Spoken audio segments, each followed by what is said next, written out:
In news overseas, Britain has accused Iran of holding the global economy hostage as diplomats from more than 40 countries meet to discuss on Thursday ways to pressure the Middle East country.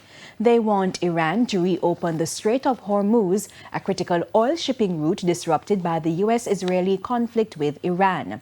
The United States did not participate in the virtual meeting. This follows comments from U.S. President Donald Trump that securing the vital waterway is not America's responsibility. He has also criticized European allies for their limited support in the conflict and renewed threats to withdraw the U.S. from NATO. UK Foreign Secretary Yvette Cooper says the talks, which focused on diplomatic and political solutions rather than military action, demonstrate strong international resolve to restore access to the Strait. And the Primetime News package continues with sports right after this break.